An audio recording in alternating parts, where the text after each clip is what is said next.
Chers amis du football, bonjour et bienvenue dans ce nouvel épisode de Dribble et cette nouvelle saison de Dribble, deuxième du nom. Rien n'a changé, je vais sûrement changer le ballon pour marquer le coup, deuxième saison. Ça se fait 2 ans, Ça se c'est fait. bien, on est bien.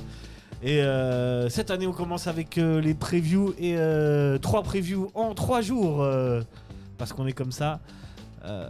Dédicace à Trash Talk, 8 prévus en 8 jours, je sais pas si tu connais, les mecs de la NBA.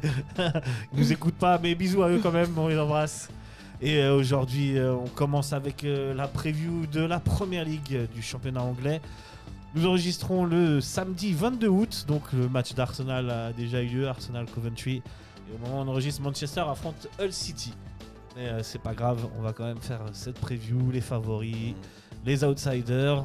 Arsenal est-il favori à sa propre succession ?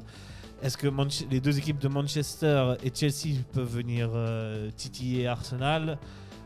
Quid de Liverpool et de sa transformation ? Chelsea, comme d'habitude, peut être là comme ne peut ne pas être là. On verra bien. Tottenham, à voir ce que ça peut donner. On pourra aussi se pencher sur le cas de Aston Villa, Newcastle. Ensuite, des équipes à surveiller: Bournemouth, Brighton, Brentford, Sunderland, Everton. Peuvent-ils confirmer ? Et enfin, on verra le bas du classement avec Fulham, Leeds, Crystal Palace, Nottingham Forest et les 3 promus, Coventry, Ipswich et Hull City. Un beau programme pour environ 1h, 1h10. Et je suis très bien accompagné puisque Momen a revêtu le maillot de la légende de Liverpool, Mohamed Salah. Salut Momen, comment ça va ? Ça va et toi ? La forme ? Bien, bien. Bien ? Et alors on se parle, le promu Hull City fait la surprise 2-0 au moment où on enregistre, 2-0. 2-0 ? 2-0. Ok, c'est pour ça que j'annonce. Okay. La surprise. Ça commence bien pour Manchester. On va y revenir. En tout cas, très beau maillot de Salah qui lui aussi est parti du côté de Trabzonspor. Ouais. C'est une page qui se referme là. Ouais, le chantier du Liverpool, on va en parler. Mais on va commencer évidemment avec Arsenal. Arsenal qui est donc le champion sortant, qui n'avait plus gagné cette première ligue depuis un bon moment. Et Arsenal, est-il favori à sa propre succession pour toi, Momen ? Tout simplement, je te la pose comme ça la question. Non, encore dans les détails. Il est largement favori. Ouais, franchement, pour toi, ouais. Ils ont vraiment l'effectif et tout ce qu'il faut. Stabilité.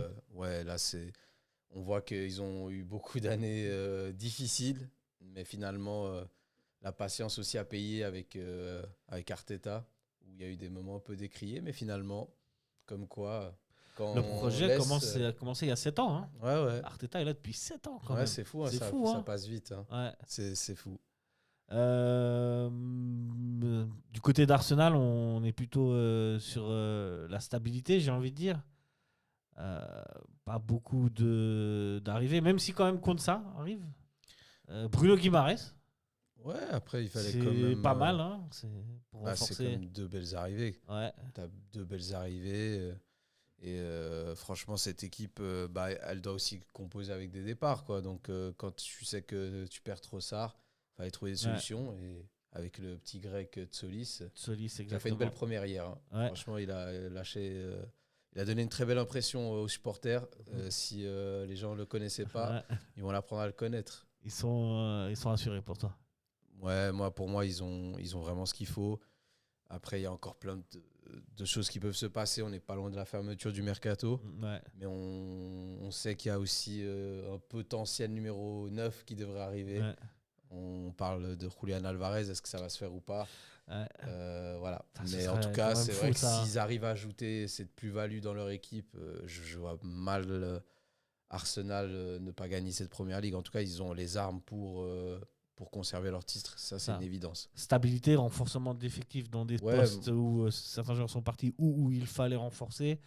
Et Arsenal, même est-ce que, je te pose cette question, l'objectif d'Arsenal cette saison, c'est être champion et être vainqueur de la Champions League finalement. Lequel des deux est l'objectif principal pour toi ? Si tu étais Arteta. Moi, je pense qu'en étant dans la position d'Arsenal et d'un Mikel Arteta, ils ont enfin réussi à gagner cette première ligue après plus de 20 ans à courir après. Et il y avait un peu ce truc comme à United où tu vis derrière l'héritage d'un grand entraîneur, d'une grosse équipe qui a marqué l'histoire du club.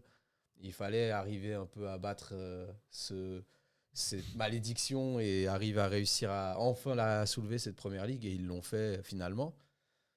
Donc moi, je me dis, c'est bon, maintenant qu'ils ont réussi ce coup de la première ligue, là, clairement, ils peuvent avoir ce truc de se dire, on a une grosse appétit, on a envie d'aller tout chercher maintenant.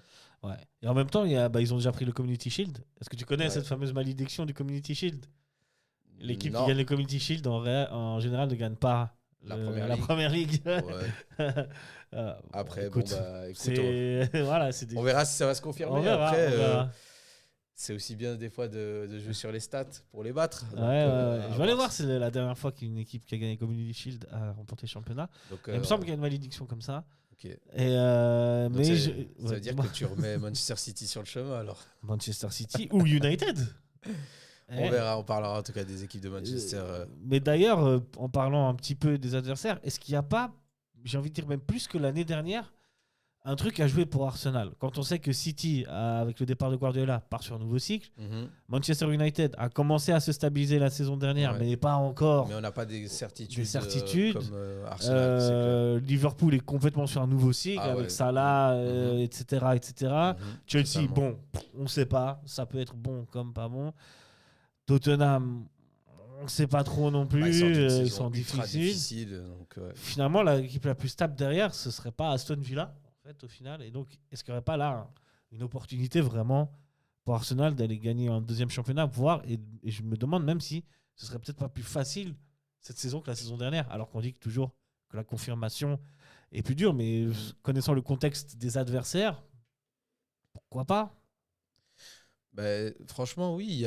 Comme tu dis là, quand on commence à prendre toutes les données et qu'on les place, c'est clair qu'on a le sentiment que Arsenal, il y a tous les signaux qui sont ouverts pour eux, pour aller confirmer leur titre. Ça, c'est une évidence. Et je pense que tu en as brièvement parlé, mais c'est vrai que dans les cas d'or de ce championnat, on n'a pas beaucoup de certitude au final, parce que Liverpool, comme tu dis, est sur un nouveau cycle. Manchester City va devoir repartir avec un nouvel entraîneur, une nouvelle philosophie. Même si on va dire qu'il n'est pas non plus inconnu à la maison à Manchester City, vu qu'il a aussi travaillé avec Pep Guardiola. Mais à la différence d'un Pep Guardiola, c'est qu'il y a aussi ce truc où Manchester City perd beaucoup d'éléments, malgré des arrivées fortes comme Elliot Anderson. Mais ouais, cette équipe, franchement, je ne sais pas trop où elle va cette saison, Manchester City. Tu perds un pilier comme Rodrigo au milieu de terrain, c'est... Waouh, il y aura quand même un beau chantier entre City et Liverpool déjà. Et United, comme tu le dis si bien. Les petits à petits, mais ouais. Ils nous ont donné une belle impression. Ouais. Mais ouais, tu vois pas forcément un cas d'or suivre comme Arsenal. Arsenal a vraiment tout qui est ouvert pour eux et qui est ouvert. Et je vois mal une équipe... comme tu dis, peut-être, t'as tout à fait raison. Je pense que Aston Villa est peut-être dans le lot, l'équipe qui semblerait avoir le plus de stabilité, avec un Unai Emery qui est placé depuis un moment. Quelque chose qui se passe du côté de Villa Park depuis un moment avec cette équipe. Une coupe de l'UEFA, enfin une Europa League remportée, un quart de finale en Champions League il y a 2 ans contre Paris. C'est toujours Paris qui fait mal. C'est toujours Paris qui fait mal sur la scène européenne pour eux, vu qu'ils perdent aussi la Super Coupe d'Europe. Mais... Finalement, c'est une équipe qui est vraiment en progression là, donc. Ouais, mais totalement. En plus, ils enregistrent quand même des arrivées, même si tu perds Konsa derrière, comme qui était un sacré rock qui va justement à Arsenal. Donc tu as encore renforcé Arsenal, mais voilà. Après, pour nous Suisses, ça va être super intéressant de voir Manzambi, qu'est-ce que ça va donner, avec s'il va arriver à éclore dans le plus beau des championnats et peut-être le plus difficile au monde. Donc voilà, ça va être très intéressant et passionnant à voir cette première ligue comme à chaque année. Ok, je reviens sur la malédiction du Community Shield. Alors, t'as trouvé. Alors, en 2018-2019, City avait gagné la Community Shield et la Première Ligue. Okay. Depuis, l'équipe qui gagne le Community Shield ne gagne pas le championnat. Ok. Je suis remonté jusqu'à 2019, mais ça fait... Je sais pas, après, je ne peux pas aller plus loin. D'accord. Ouais, bah. Ouais, donc en fait, ouais, t'es pas souvent au bout. Mais après, on sait aussi, c'est pas un championnat comme d'autres où il y a des matchs faciles. On a vraiment que des matchs difficiles. Et chaque match peut être un piège dans cette première ligue. Donc, même si on a le sentiment que Arsenal a le boulevard pour eux, ils sont pas à l'abri aussi d'avoir un petit coup de moins bien. Malheureusement, des blessures, des suspensions qui pourraient un peu freiner cette équipe. Mais Ouais. après, j'ai pas trop le sentiment que cette équipe va être perturbée en première ligue. Et elle a ce qu'il faut maintenant. Donc Arsenal va briser cette malédiction du Community Shield. Bon, en tout cas, ils ont tout ce qu'il faut. Et pour moi, s'ils n'y arrivent pas, avec toutes ces données, ce serait un énorme gâchis. Franchement, ou un échec, tu peux le dire. Ce serait vraiment un échec. Parce que là, tu as l'occasion vraiment de confirmer ta domination sur ce championnat. Bon, domination, on va proportion gardée, parce qu'ils gagnent le championnat, c'était disputé jusqu'à la fin. Mais voilà, cette année, ils ont vraiment l'occasion d'asseoir leur supériorité sur ce championnat. Pour terminer sur cette histoire de Community Shield, sache qu'il n'y a que 3 équipes sur les 20 dernières années qui ont fait le doublé Community Shield de Première Ligue. Okay, bon, et à part City en 2018-2019, il faut remonter à 2009-2010 pour voir Chelsea le gagner et United en 2008, 2009 et 2007-2008. Ouais, bah après, c'était la belle époque de Sir Alex. Mais tu avec vois, une on génération remonte loin. Forte. Manchester City, qui est, selon les bookmakers, le favori pour être deuxième. Manchester City aussi, il y a un petit chantier puisque Guardiola part et c'est Enzo Maresca qui prend sa place. Arrivé aussi du côté de City de Elliot Anderson et Reinders était déjà là. Et non, après, tu vois, tu perds justement des Rodri, voilà, tu perds Ake, tu perds Akanji, tu perds Reinders. Tu peux potentiellement perdre 2 joueurs devant avec Savigno et Marmouche devrait partir. Là, on est quand même sur un énorme chantier. On est aussi sur un chantier tant sportif que aussi philosophique. En perdant Guardiola, en récupérant Maresca, tu vas forcément changer d'identité de jeu, de philosophie, même si Enzo Maresca, c'est pas... Après, je pense que c'est aussi pour ça que, malgré tout, moi, c'est ma vision et ma lecture de la situation, j'ai quand même le sentiment que le board de Manchester City, s'ils prennent Maresca, c'est parce que pour eux, ils voient quelque chose de continu un peu dans ce travail et pas non plus totalement à l'extrême opposé de Guardiola. Sachant que, comme je disais avant, c'est quand même 2 coachs qui se sont côtoyés, qui ont travaillé ensemble, à Manchester City même aussi, tu vois. Donc, on essaye d'avoir une forme de continuité je pense, dans l'état d'esprit, dans ce qui veut être amené. Mais comme tu dis, clairement, il y aura quand même des petites différences, c'est clair, dans le jeu. Maresca, c'est pas totalement le même jeu que prône Guardiola. Tout à fait. Mais il y aura quand même, je pense, en tout cas, à mon sens, je pense, dans l'éthique de travail et tout ça, il y aura des choses assez similaires à Pep Guardiola. Et c'est pas pour rien, à mon sens, qu'ils sont allés le chercher pour pas avoir quelque chose de totalement différent et avoir une sorte de continuité dans la philosophie club et pour cette première équipe de Manchester City. Après tu as beaucoup de joueurs qui partent, comme tu dis, des tauliers. Ouais, c'est ça qui fait mal. On parle aussi de Bernardo Silva qui est parti. Enfin, il y a sûr. pas mal de mecs. Donc, même si tu changes beaucoup de joueurs, je sais pas si la philosophie va continuer à être... ça va être... Pour moi, on part sur un chantier complet. Et, ok, les bookmakers, ils mettent City en deuxième. Honnêtement, je suis un peu surpris qu'ils les mettent. Moi, c'est pas eux que j'aurais mis deuxième. Ouais, moi, je suis assez surpris. C'est l'autre Manchester pour moi. Ouais, mais en tout cas, moi, c'est vrai que je suis assez surpris de les mettre deuxième. Tu vois, après, par contre, quand tu regardes la compo qui place en Community Shield, justement, contre Arsenal, elle est cohérente et c'est quasiment l'équipe que Guardiola aurait placée, quoi. Mais c'est vrai qu'après, comme tu dis, tu perds quand même des sacrés piliers. Ouais. Et... Rodri, Reinders, Akanji, Stones, Bernardo Silva, Nathan Ake, Calvin Phillips, tu me diras. Tu récupères que Elliot Anderson. Grealish. J'avais oublié Jack Grealish, c'est vrai. Tu vois, donc bon. Lui, de toute façon, depuis la Champions League qu'il gagnait, c'est terminé. Hein. Depuis sa cuisse légendaire. Il récupère Jérémy Monga de Leicester pour 10 millions de pounds. Elliot Anderson, on a dit. J'ai envie de dire. Geronimo Rulli de Marseille. Ouais, Rulli comme remplaçant de Donnarumma. Après, j'ai juste envie de dire le seul truc qui était un peu. Qui les sauve un peu dans le mercato, c'est le mercato un peu d'hiver précédemment. Tu as pu récupérer Semenyo, tu as récupéré Gueye. Et ça, c'est comme des plus-values. Mais c'est vrai que même dans l'esprit un peu club, bah, tu perds des mecs, donc, comme on disait, des piliers Rodrigo, et tu perds Stones aussi derrière malgré tout, qui, bah, c'est comme un mec qui était là depuis longtemps, qui était devenu vraiment un pilier dans ce vestiaire. C'est ça. Donc, c'est que tu perds aussi des mecs dans le vestiaire. Et c'est bien tu perds Bernardo Silva, tu perds des mecs quand même. Donc on sait. Non, pour moi. Franchement, il y a un gros chantier. Hein. Ouais, on ne sait pas où ils vont. Ouais. Moi, je pense que sur le 11, comme je disais l'autre fois, par exemple, tu regardes ce 11, moi, il me choque pas. Et il aurait ressemblé à ce que Guardiola aurait fait. Mais après, on a tellement d'incertitudes sur le potentiel banc, vu qu'il y a encore des potentiels départs qui pourraient arriver, qui pourraient se produire. T'as pas le sentiment qu'ils sont ultra actifs sur le mercato comme d'autres saisons. Et clairement, je pense qu'on peut faire le parallèle avec les voisins.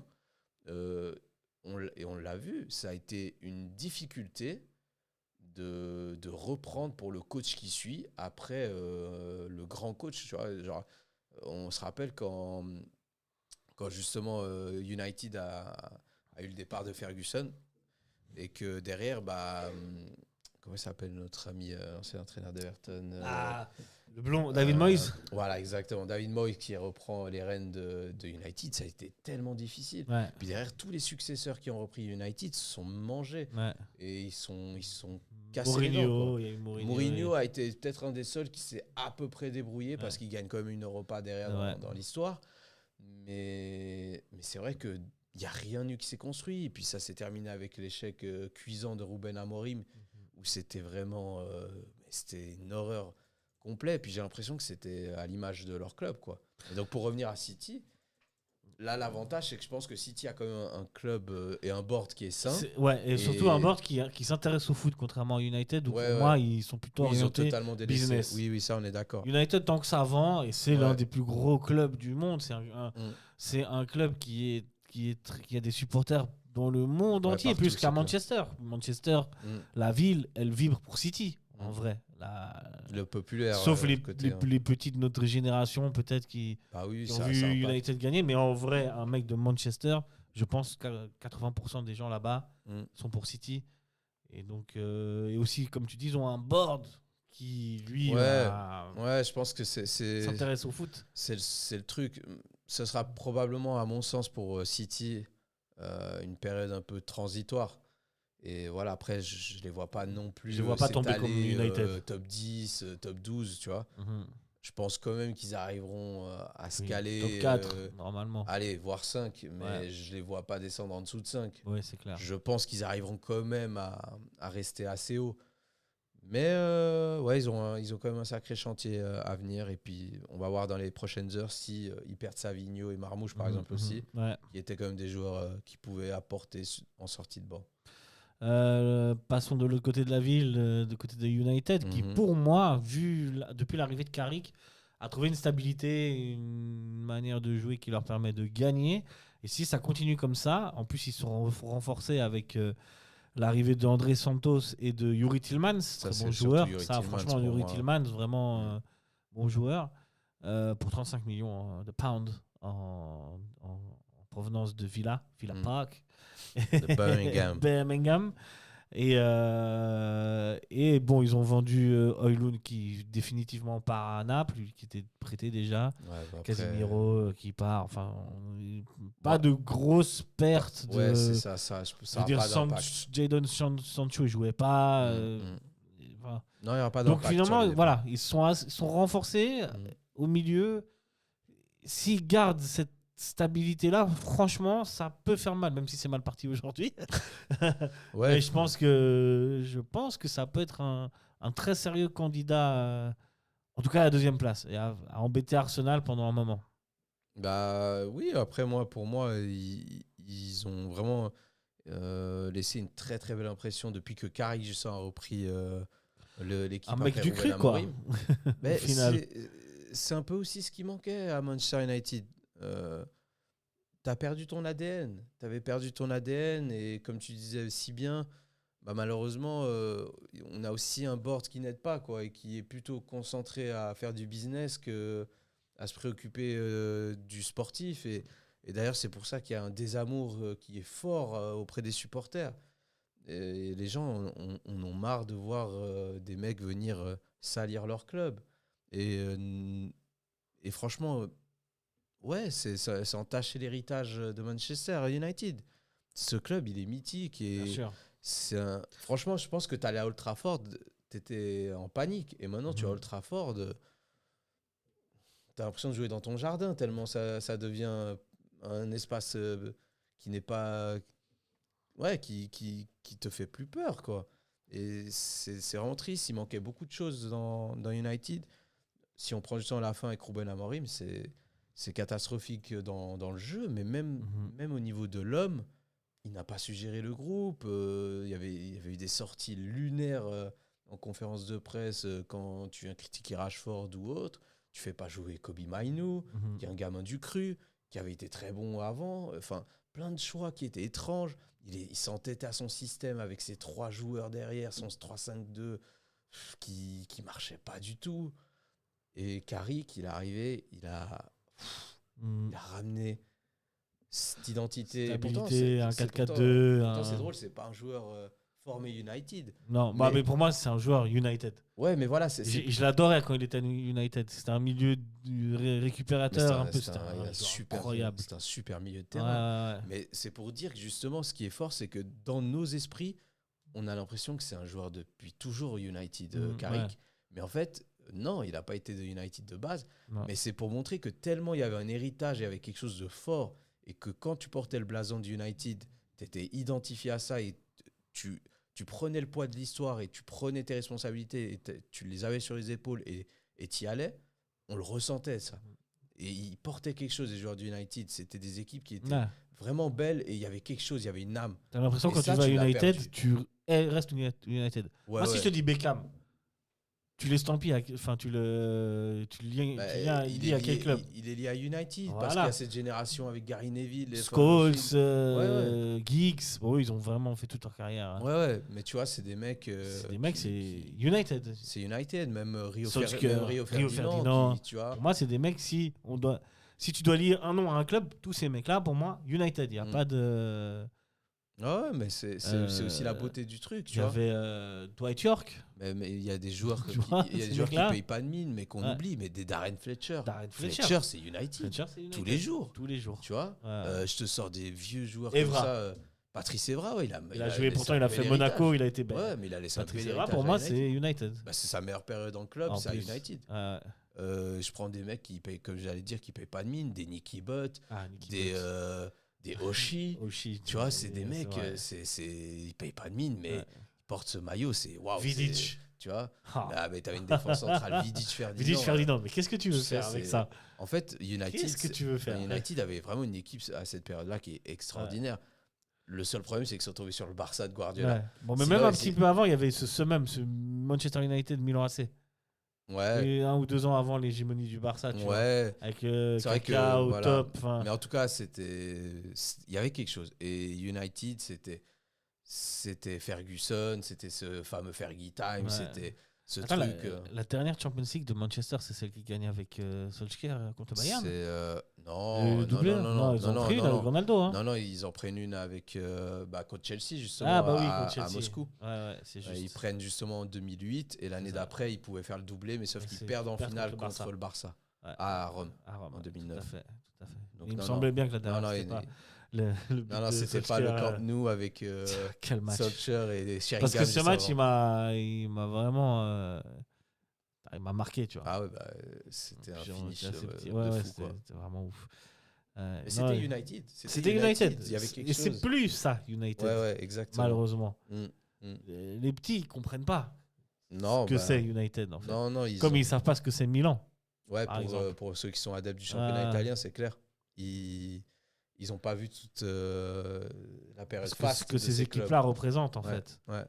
Au-dessous de Manchester, on finit sur Manchester United, plus rien à dire. Juste dire plonger dans les beaux souvenirs. Juste dire qu'on verra maintenant. Est-ce que Carrick va réussir à faire ce qu'il a fait quand il a eu ce poste en intérim, où il avait été extraordinaire et il avait été dans les équipes qui prenaient le plus de points et qui étaient extraordinaires. Donc, il avait ramené de la stabilité. On avait retrouvé un peu de jury. On va voir. Aujourd'hui, comme on disait, c'est mal barré sur le match contre Hull.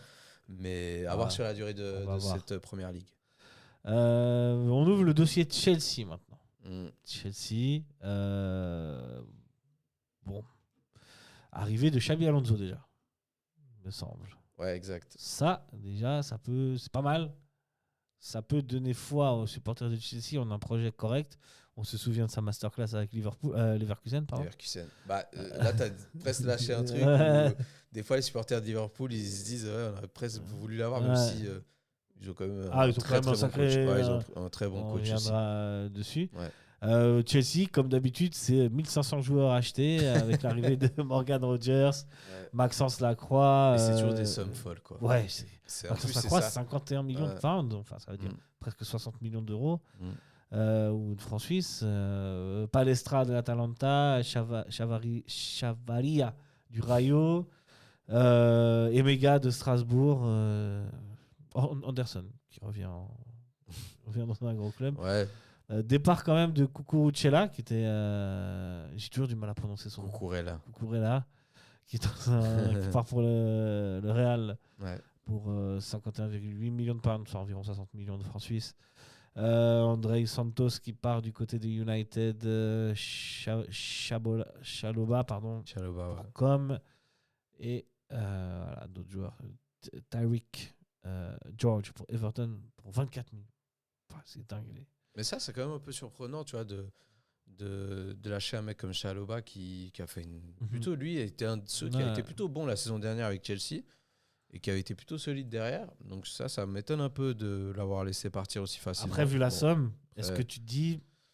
mais on est comme Chelsea, et vu les sommes qu'ils mettent et tout, t'as pas le sentiment mais ils récupèrent rarement, donc là, pour le coup, moi, je trouve que... Je sais pas. Moi, je trouve que c'est une opportunité qu'il fallait... Je comprends, mais par rapport aux sommes, mais tu vois, quand t'as un club comme Chelsea qui dépense sans compter, on a l'impression qu'il y a des fonds à l'infini. Je me dis, est-ce que c'est vraiment une question d'argent, tu vois Et encore une fois, ça pose la question justement du doute de cette équipe. À quoi elle va ressembler avec à chaque fois ces recrues et ces joueurs sous contrat en grand nombre. Il y a peut-être aussi une volonté de Xabi Alonso qui a été certainement impliqué dans les achats et les ventes de joueurs en se disant peut-être, moi, Chaloba, dans mon système... Dans ton style de jeu, tu le vois pas. C'est possible. Je le vois pas. C'est possible. Donc, allez-y, vendez. À l'inverse, Morgan Rogers, pourquoi pas Je me pose la question.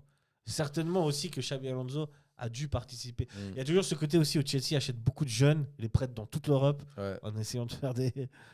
soit ils essayent de faire une énorme plus-value en les revendant, soit ils espèrent que le mec puisse revenir au top et servir l'équipe. Donc ils la jouent comme ça c'est sûr. Mais moi...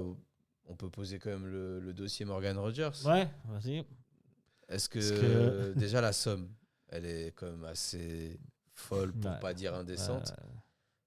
Mais bon, c'est toujours un peu comme ça. Je l'ai en pound, 117 millions, ça doit faire à peu près 125 millions de francs suisses. Ouais, c'est ça. C'est énorme pour Morgan Rogers. C'est énorme. Après, voilà, faut prendre en contexte. On est sur économiquement, on est sur des marchés où les joueurs valent plus cher. Transfert entre clubs anglais, tu sais que c'est encore plus cher. C'est un joueur anglais, ça monte encore le prix. Oui. Et il a encore du potentiel et ça monte encore le prix. Oui. Et il sort d'une bonne saison. D'une saison réussie à Aston Villa. Ça monte le prix. Tous ces paramètres pris en compte. Mais moi, c'était presque... voilà, on a fait la partie financière. Mais maintenant, c'est aussi la partie sportive. Morgan Rogers, c'est très bien. Mais t'as Cole Palmer. Qu'est-ce qu'on en fait ?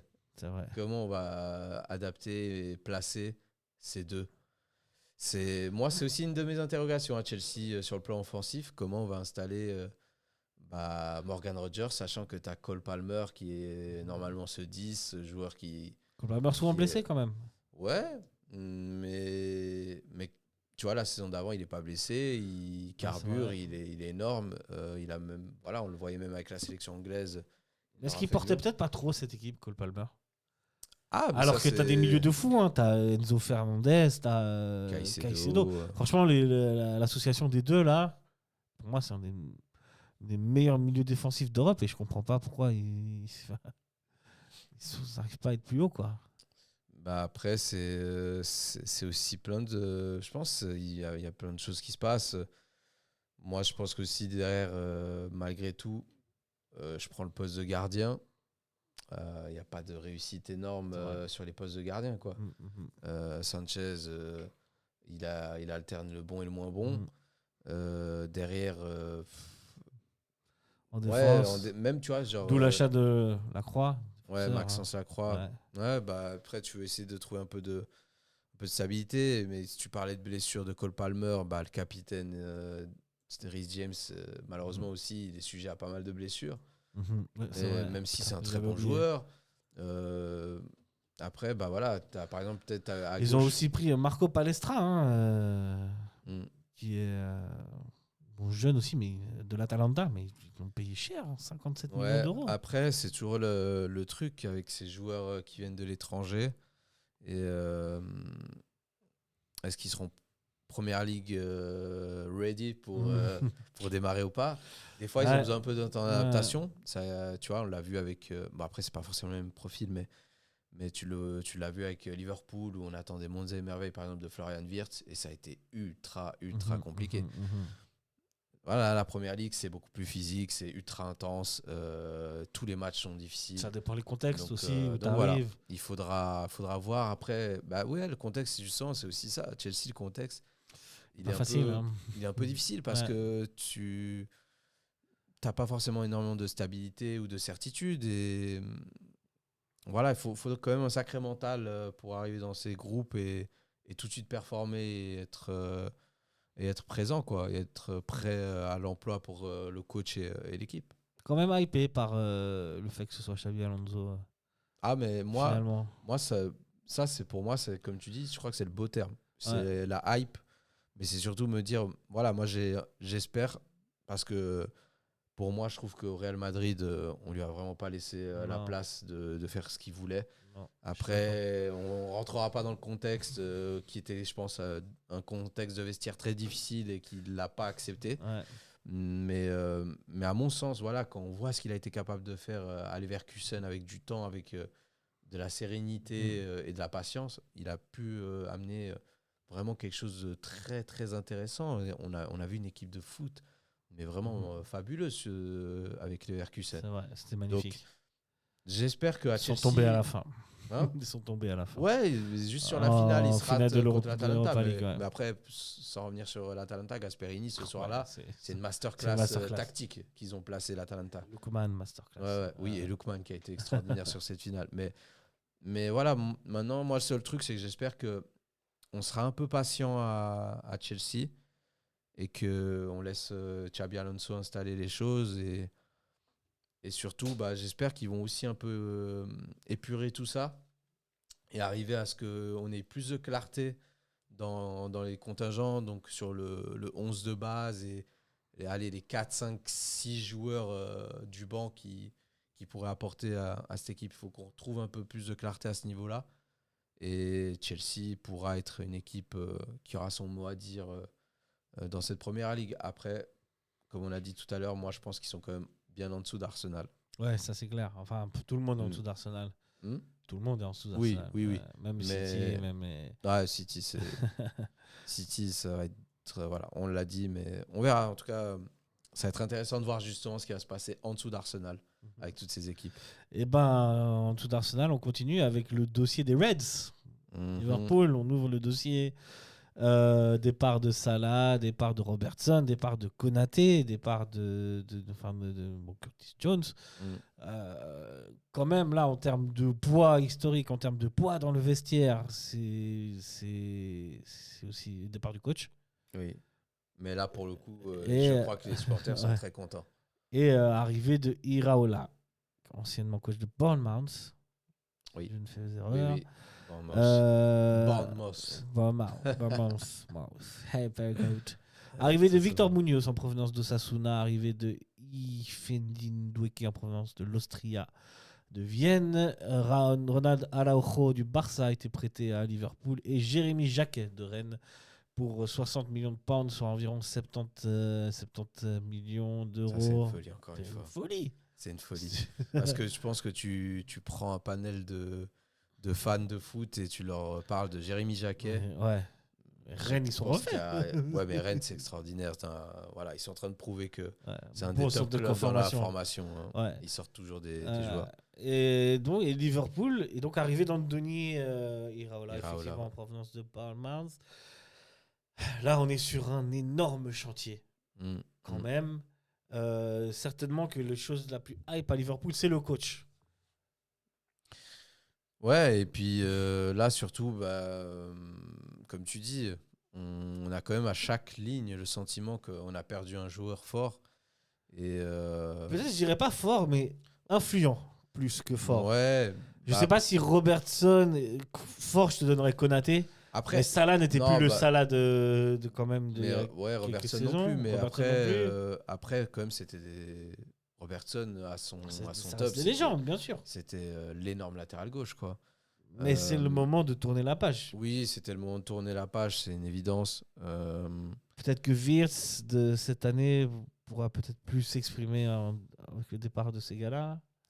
Faudra voir. En tout cas, moi, je pense qu'avec un coach comme Iraola et puis sans parler de la hype des coachs espagnols et du football espagnol en général, il y aura une volonté de jouer. On l'a vu, son équipe avec Bournemouth qui était vraiment une belle équipe à avoir joué la saison dernière. Et moi, je pense qu'il peut amener quelque chose d'intéressant dans l'esprit. Peut-être que ça va aider justement des joueurs comme Florian Wirtz à enfin pouvoir se trouver. Et maintenant qu'il a eu cette année d'adaptation, peut-être que ça va le lancer. Ce qui est aussi dur, c'est qu'ils ont Ekitike qui est un blessé de longue haleine. Ouais. Donc, c'est déchirure des talons. Ouais, au niveau du tendon, je crois que ça se joue. Ouais. Mais en tout cas. C'est une des pires blessures pour un football. Si tu avais une grosse blessure, j'espère pas qu'il va. Son retour est pour mars. Hein. Ouais, c'est une énorme blessure. Puis lui, il était un de ceux qui, l'année dernière, sur son arrivée, jouait bien. Il a fait des belles choses. Et puis, en vrai, s'il se blesse pas, il allait au mondial, probablement à la place d'un Mateta. Ouais. Mais voilà, malheureusement pour lui, maintenant pour son club Liverpool, il sera pas présent. À Isaac aussi, par exemple, de sortir un peu, lui aussi qui a eu une saison compliquée. Donc, moi, je trouve que ce joueur, il a toujours été surcoté. Ouais, c'est possible. Déjà, il a été acheté cher de Newcastle par Newcastle. La Sociedad, ouais. Alors que. Et déjà, à l'époque, il y avait une grosse hype dans le sens où, par exemple, un club comme Barcelone s'y intéressait. Ouais, mais je vois pas le. Je vois pas. Tu vois, ce mec-là, je le vois pas taper un but tous les matchs ou tous les 2 matchs. Pourtant, après, il est évalué à des prix où c'est ce genre d'attaquant-là que tu achètes avec cette somme-là. Et moi, après, c'est mon avis personnel. Hein. Mais je trouve pas, pour moi, par exemple, si on doit comparer à un de ses coéquipiers en équipe nationale, même si c'est pas le même profil, Gyökeres, à mon avis, est plus efficace que Isaac. Alors, à moins qu'après, tu fasses jouer Isaac sur le côté. Après, tu vois. Après, à voir. Isaac a quand même montré des bonnes choses à Newcastle. De me faire mentir, en tout cas. Mais il a quand même toujours fait des passages intéressants dans les clubs où il était. Je trouve que c'est pas assez pour la répute et le prix qu'on lui donne. Pour toi, c'est un joueur qui devrait être un joueur plus... Ekitike, pour moi, il est plus fort, tu vois. Ah, mais moi, je suis d'accord. Je préfère Ekitike. Ouais, enfin, je sais pas. Si on doit comparer les deux, ou en tout cas, en termes d'efficacité de jouerie, moi, je suis peut-être plus hypé d'un Ekitike. J'ai le sentiment qu'il va me faire plus de bonnes choses dans mon groupe que Isaac. Mais après, Isaac reste un buteur et il l'a prouvé. Moi, je pense qu'il faut peut-être un système qui tourne aussi un peu plus, que lui il soit épargné par ses pépins physiques. Il a eu une saison compliquée, donc sa saison est très dure à lire avec cette grosse blessure aussi. On va voir. Après, il y a eu aussi... malgré tout, je pense que pour des joueurs comme ça reste difficile d'avoir une pression énorme du transfert. L'attente, elle est énorme. Il n'a pas les épaules. Il n'a pas les épaules. Je vais prendre un exemple tout bête, c'est que tu vois, en plus, Marmouche, par exemple. Ouais, j'avais pas allé sur Marmouche, j'avais plutôt resté sur Liverpool et se dire, tu vois, c'est vrai qu'en plus, dans l'esprit, il y a quelques années, pour pas, on va remonter, tu as quand même des sacrés numéro 9 à Liverpool entre Torres, Suarez, Firmino. Et toi, tu reprends Firmino, et toi, tu reprends ce fameux numéro 9. Ouais. Tu as quand même cette pression un peu de récupérer ça et le prix du transfert. Donc voilà, c'est pas évident. Mais tu vois, mais c'est vrai que si on prend le comparatif. Plus cher que Firmino. Tu vois, ça, c'est des trucs que je peux pas accepter, tu vois. Ouais, quand tu t'amuses à regarder ça là, il est pris à 42 millions aussi, tu vois, quand on voit les prix. Et ça là, il devient incroyable à Liverpool. Ouais, il passe un cap à Liverpool. Il passe un cap. À Firmino, il passe un petit cap avec Liverpool. Il est déjà incroyable à Hoffenheim, Firmino. Firmino, c'est un joueur mais si tu te rappelles, sous-côté, mais de fou. Ouais, vous vous rendez pas compte, ce joueur-là. Non, mais techniquement, c'est une dinguerie. Ce qu'il était capable de faire. Il était hyper efficace devant le but. Franchement, ouais. Après, tu vois, le mec, il est entouré de Salah, de Mané et de Coutinho. Ouais, mais moi, je pense il faut que tu te rappelles aussi les débuts de Firmino à Liverpool, c'était compliqué aussi. Hein. Si tu te rappelles de ce tout début, c'était très, très compliqué. Et en plus, quand il arrive, il prend le numéro 11, en plus, je crois, à ce moment. Il n'avait pas 9 tout de suite. Et quand il devient bon, entre guillemets, c'est un peu à l'image... Enfin, c'est un peu quand il prend le 9. Ouais. Mais quand il a le 11 au départ, c'est difficile. Hein. Je me souviens pas. J'ai certainement volontairement effacé ça de ma mémoire. Ouais, parce qu'il nous l'a... Je trouve ce joueur extraordinaire. Ouais, il nous a laissé une très belle image à la fin. Et comme tu dis, il nous a régalé. Et puis, il a régalé Sadio et Mohamed Salah. Tu vois, mais... Déjà, Hoffenheim, c'était fou. Hein, mais il a quand même eu besoin de ce temps d'adaptation au départ, comme je te le dis. Quand il arrive à Liverpool, il a pas été performant tout de suite. Hein. Il a eu du mal au début. Hein. Presque, il était critiqué au départ en se disant c'est vraiment ce gars qu'on a payé une certaine somme depuis Hoffenheim. Alors là, quand ils voient Isaac, les gars, je suis désolé. Pour le moment, ils ont le droit. Ouais. Maintenant, comme Firmino... On va voir, peut-être comme mais c'est pas le même talent, Non, c'est peut-être pas le même talent. Wirtz, oui. Mais comme Wirtz, on va voir maintenant ce qui va se passer. Peut-être que la saison d'adaptation va servir, même si on peut pas trop parler d'adaptation entre guillemets pour Isaac, qui connaît la première. Ouais, c'est vrai. Mais il a une saison compliquée plutôt lui sur le plan personnel, individuel, avec les blessures et tout. Donc on va voir. Liverpool, énorme chantier. On est d'accord. Et moi, tu vois, le milieu, il me fait peur aussi. C'est excitant. Ouais, c'est excitant, mais le milieu, il me fait peur aussi, tu vois. Il n'y a que Sobosa qui est un peu garanti. Ouais. Mais tu vois, genre McAllister, j'ai le sentiment... McAllister, il donnera ce qu'il a donné. Ouais, à voir. Mais après, j'ai un peu le sentiment qu'il est un peu en dessous, qui baisse un petit peu. On va voir s'il va reprendre de sa superbe. Mais tu vois, il ne sort pas non plus d'une très belle saison à Liverpool. C'est vrai. Même si son mondial est un peu plus réussi. Donc voilà. On va voir. Mais Liverpool, énorme chantier. On passe à Tottenham. Ouais, ça qui a fait une saison catastrophique. On n'était pas loin de la descente. Ouais. Qui a pris en cours de route des Herbies. Qui va garder des Herbies. Qui a acheté Tonali pour 120 millions d'euros à peu près.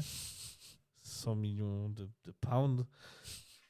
Matheus Fernandes pour 85 millions de pounds. Ouais, soit presque 25-100 millions, quoi.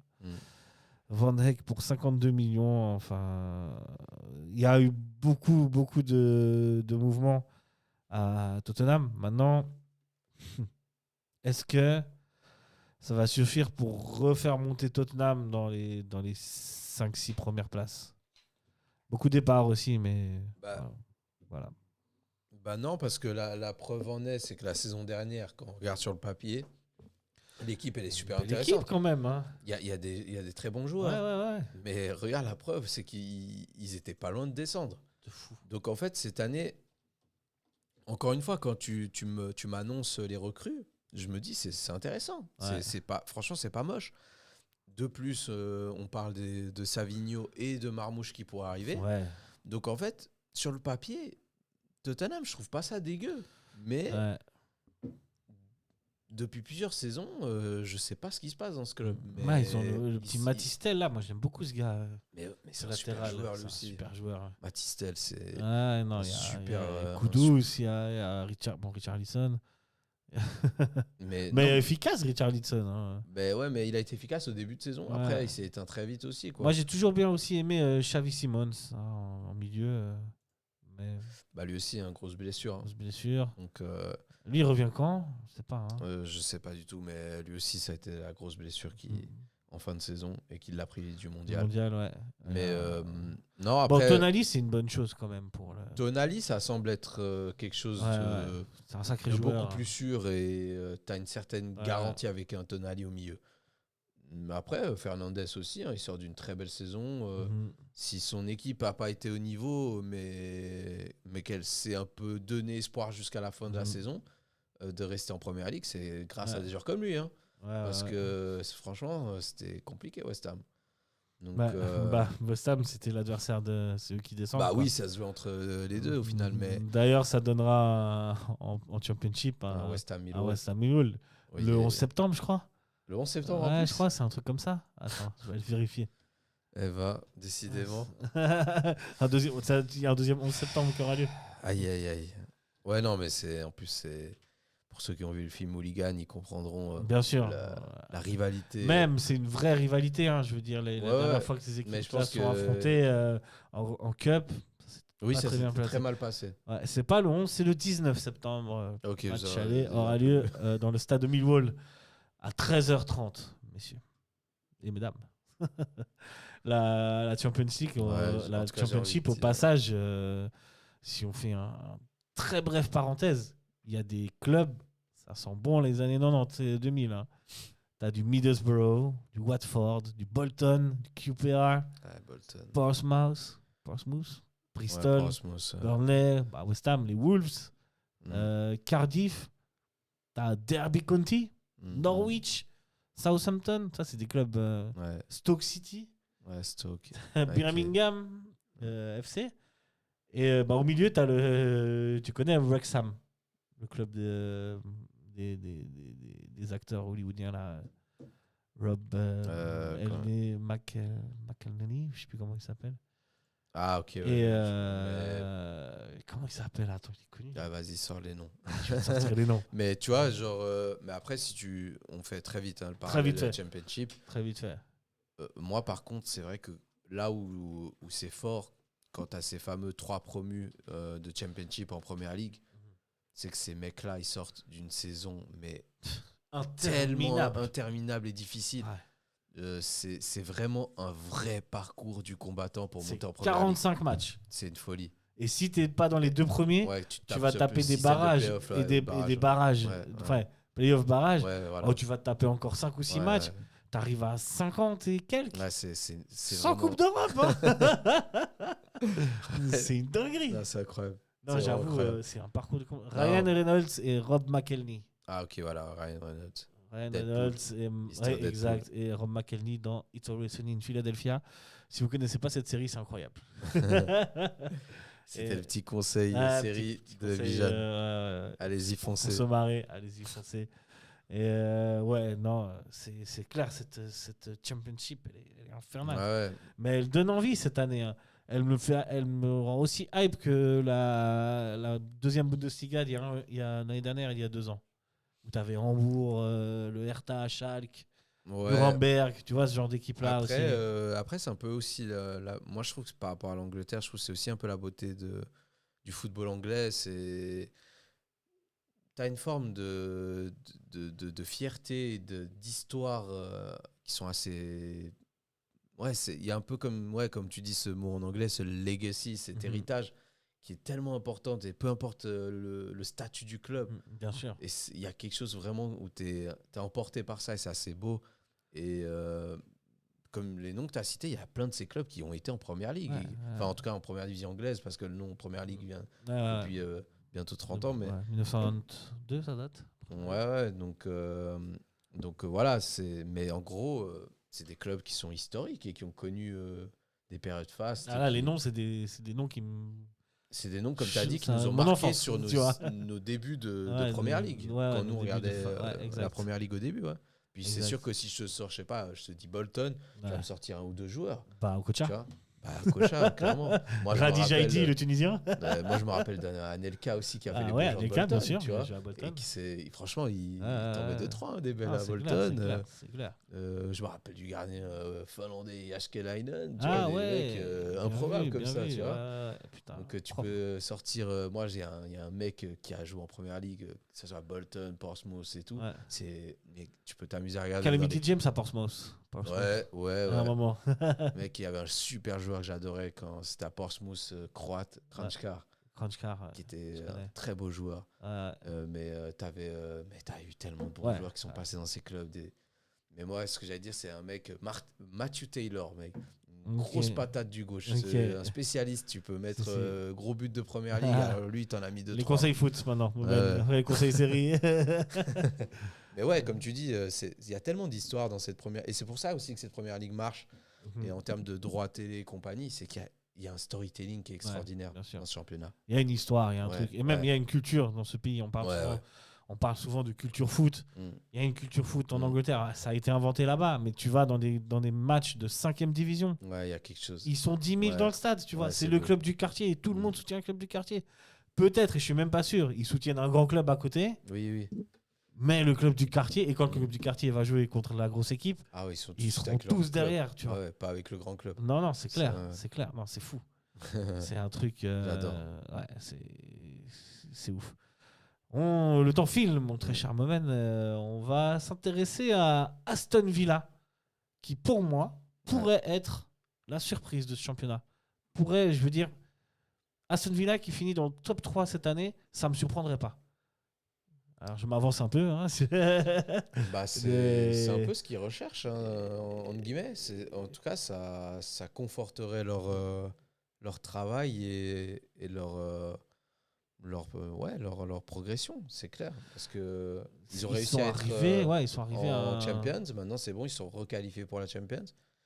Ils ont perdu quand même pas mal de gars, mine de rien. Morgan Rogers, évidemment, parti à Chelsea. Konsa, parti à Arsenal. Tillmans, parti à United. Malen, définitivement vendu à la Roma. Et lui, en deuxième partie de saison avec la Roma, il a fait un sacré chantier aussi. Dobin, parti pour Southampton. Et Balencha pour Benfica. Et Luca Digne pour le Paris Saint-Germain. Mais quand même, Rogers, Konsa, Tillmans, c'est presque l'ossature, la colonne vertébrale de cette équipe-là qui part. Nous, en tant que Suisse, très hypé, bien sûr, par l'arrivée de Johan Manzambi pour 59,5 millions de pounds, soit à peu près 70 millions d'euros, francs-suisses. On est là-dessus. Parce que maintenant, la BNS, beaucoup de choses s'échangent en francs-suisses, donc le taux baisse. On a à peu près même chose que l'euro. Je vous conseille Financial Times. C'est les conseils changent. Ouais. Donc le taux baisse un petit peu. Il fallait partir en Angleterre avant. On avait des meilleurs taux.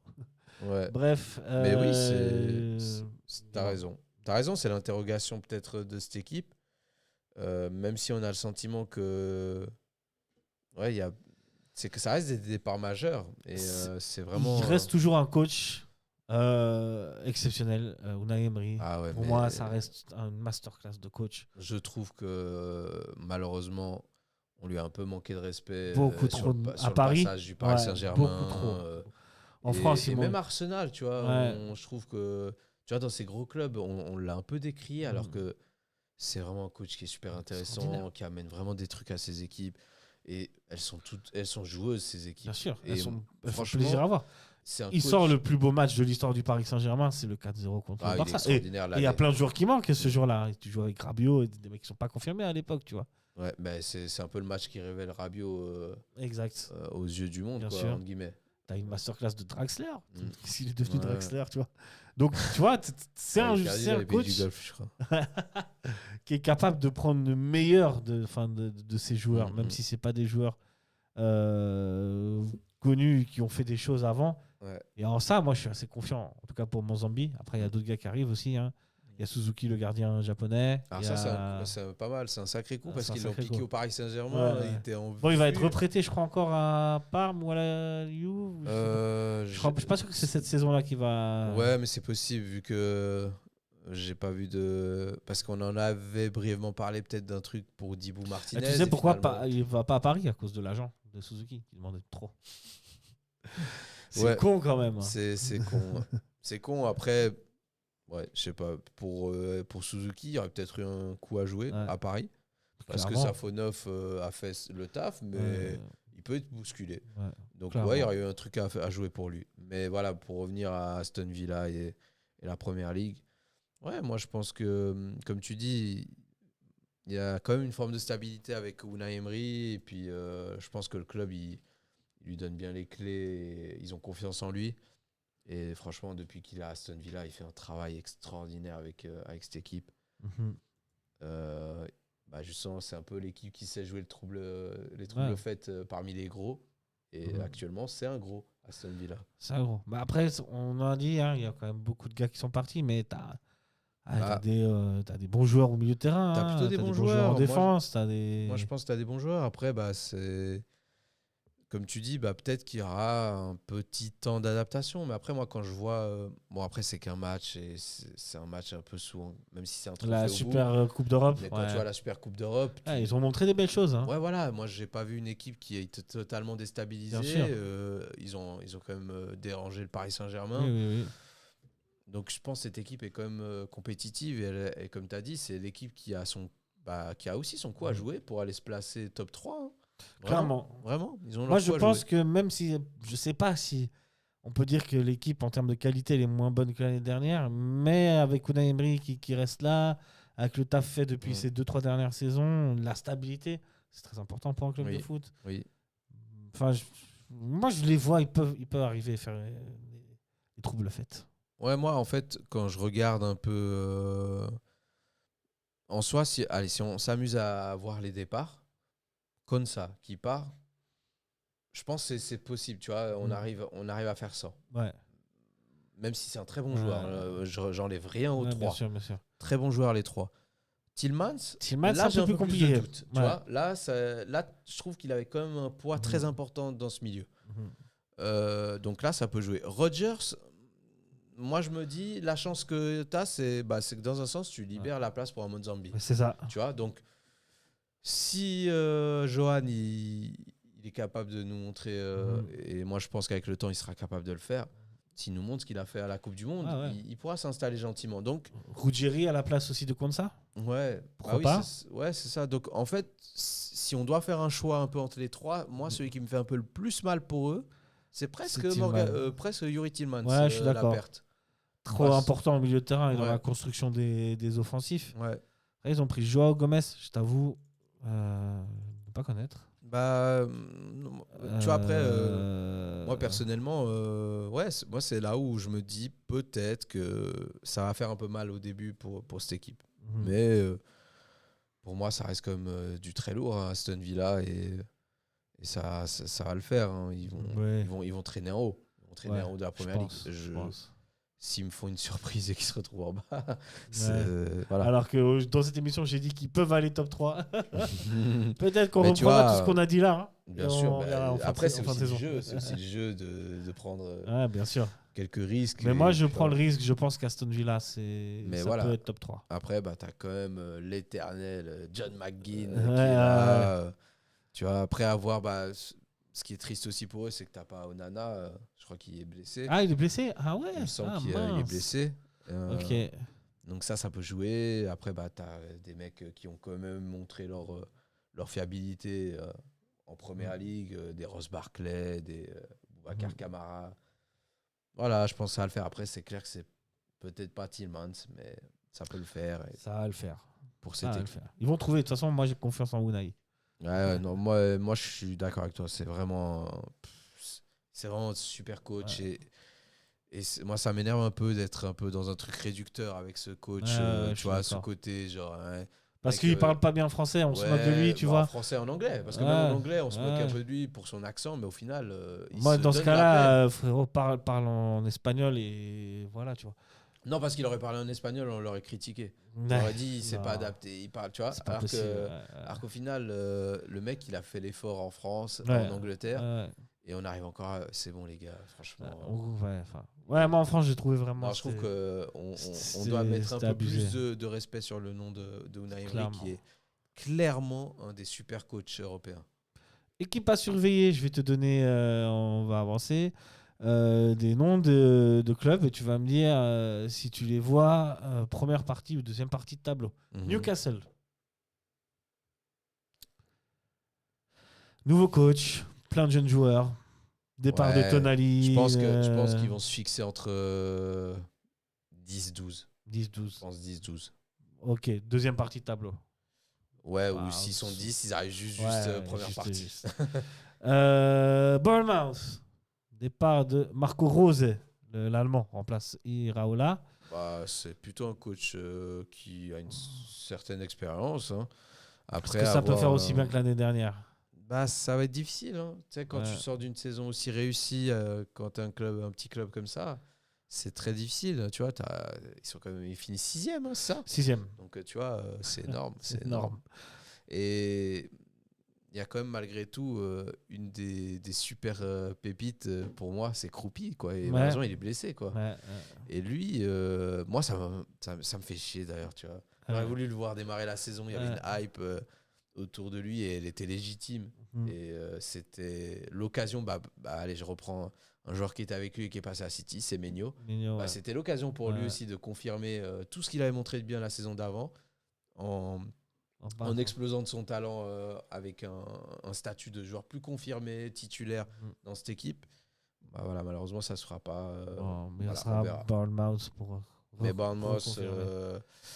6e comme l'année dernière, je pense qu'ils vont baisser. 8. Ouais, je pense qu'ils vont être 8-10. 10. Ouais, 8-10. Brighton, qui finit 8e la saison passée. Ouais, Brighton. Qui perd Vuskovic. Vuskovic. Ouais, Brighton. Ouais, mais Brighton, depuis le passage de De Zerbi, ça se renouvelle tout le temps et ça reste toujours dans la première partie de tableau. Hein, au final.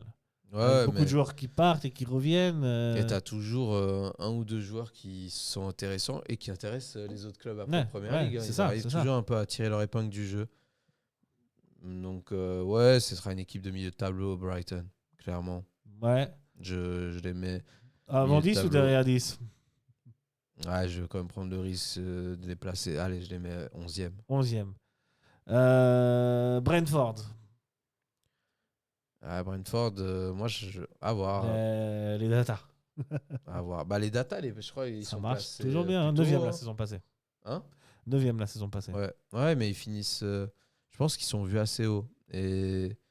Pourquoi eux, ils n'ont pas forcément énormément de mouvements, j'ai le sentiment. De grosses pertes, quoi. Justement, et peut-être même qu'ils sont renforcés. Arrivée de Mamadou Sangaré de Lens, joueur. Ouais, moi j'ai le sentiment, tu vois, tu prends un joueur d'expérience comme Callum Wilson, pardon.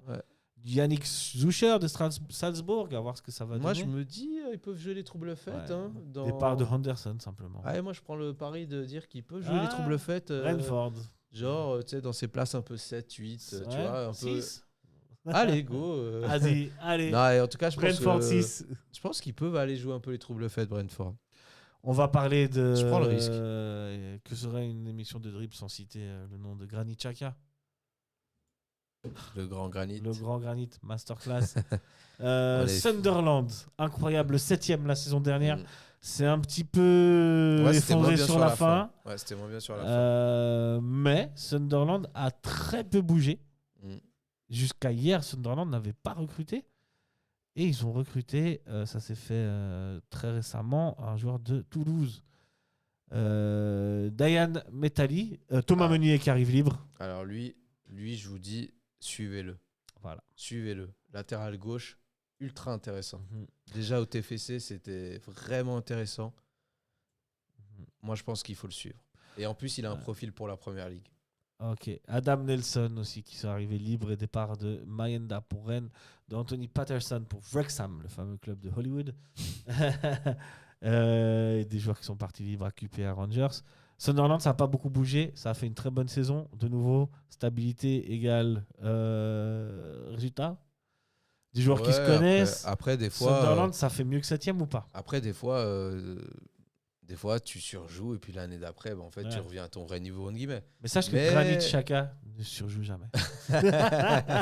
Non, après, moi, Sunderland, je mets dans la même catégorie que Brentford. Ouais. C'est des équipes 7-8. qui peuvent être poil à gratter, qui peuvent aller déranger du monde en haut.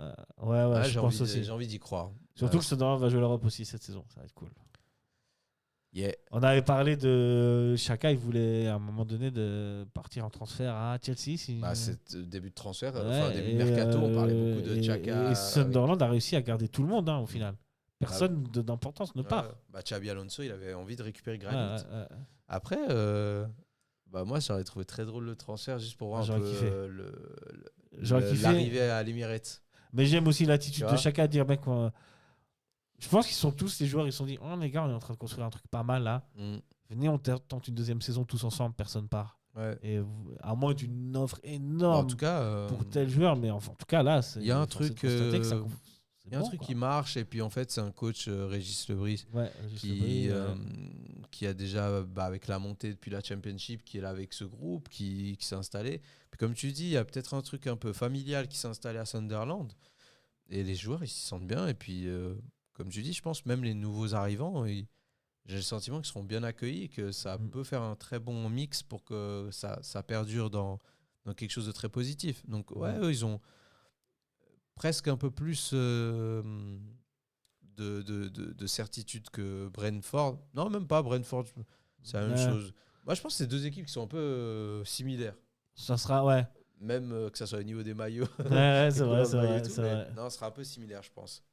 Et enfin, je te donne, dans ce plutôt ventre mou, plutôt haut, Everton. Ouais, c'est chaque année un peu pareil, quoi. On attend un petit peu, puis au final, il se passe rien, puis malheureusement.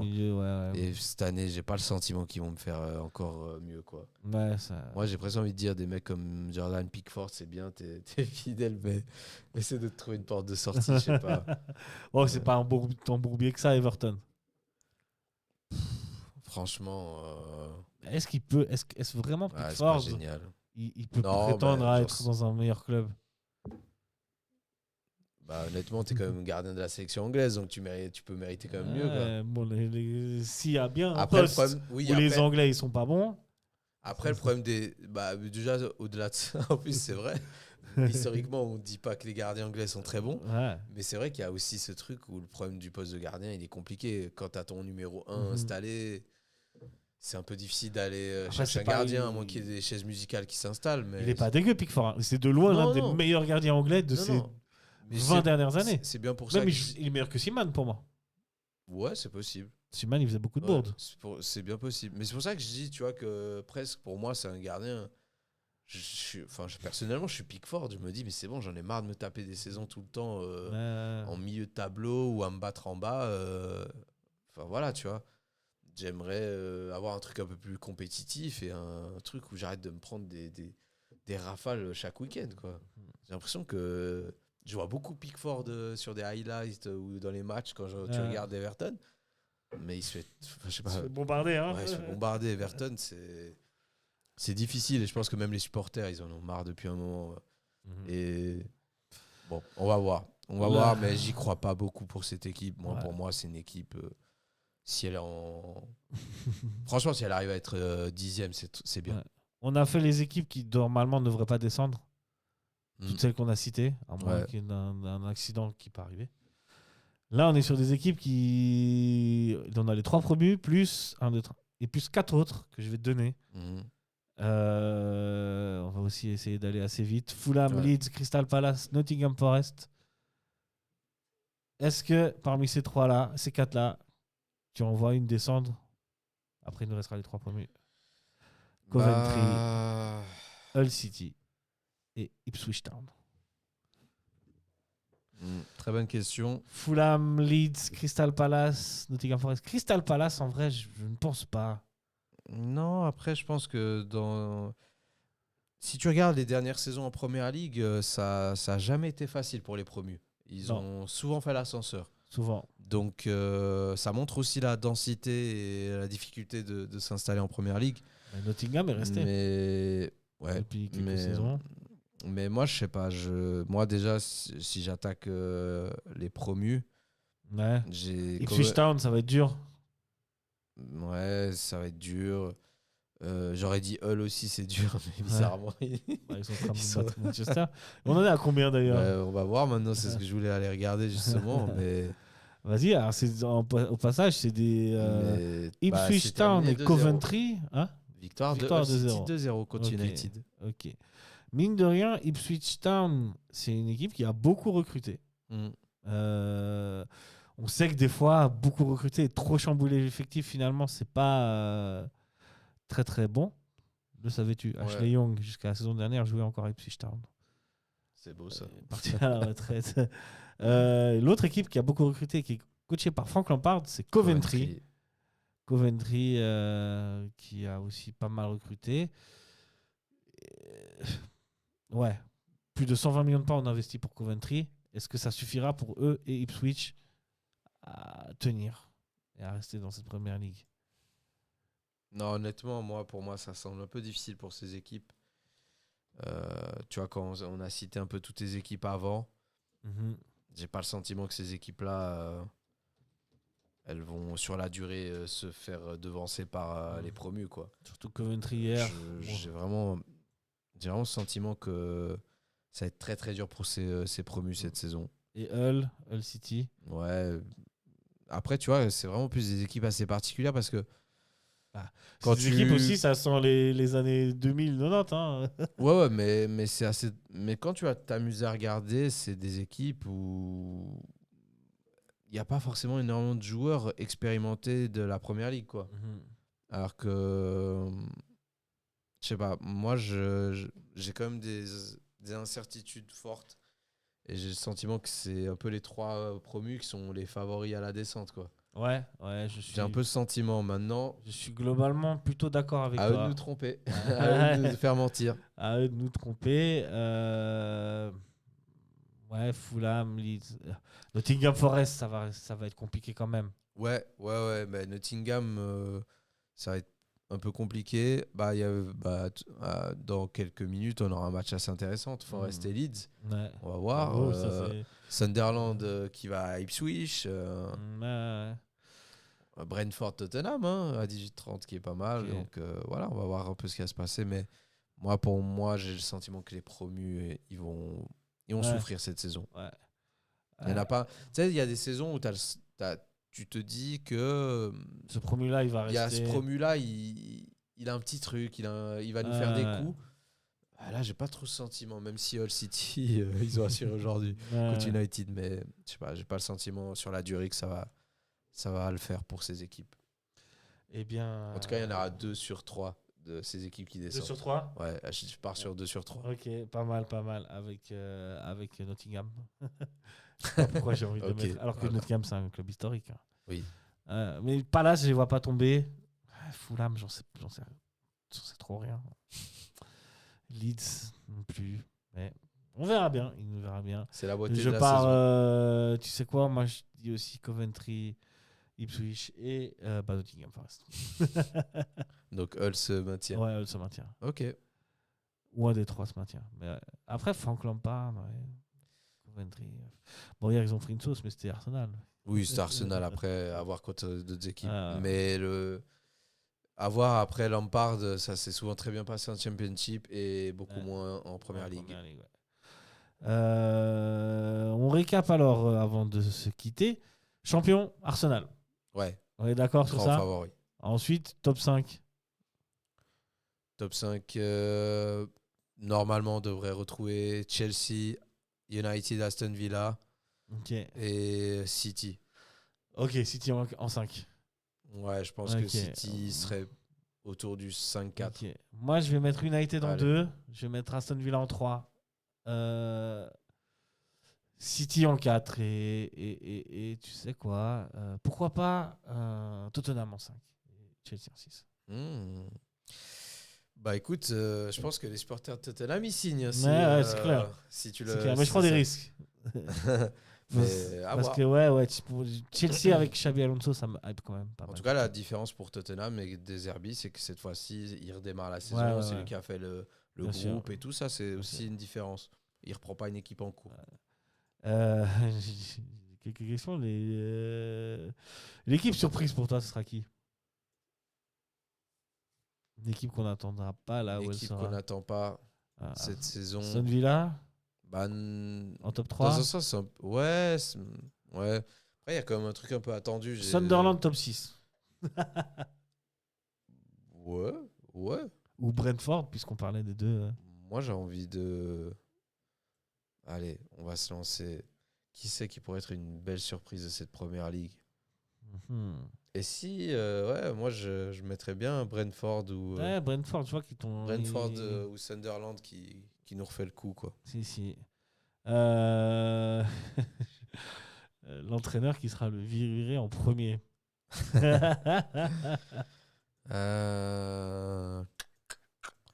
Premier entraîneur viré. Lampard.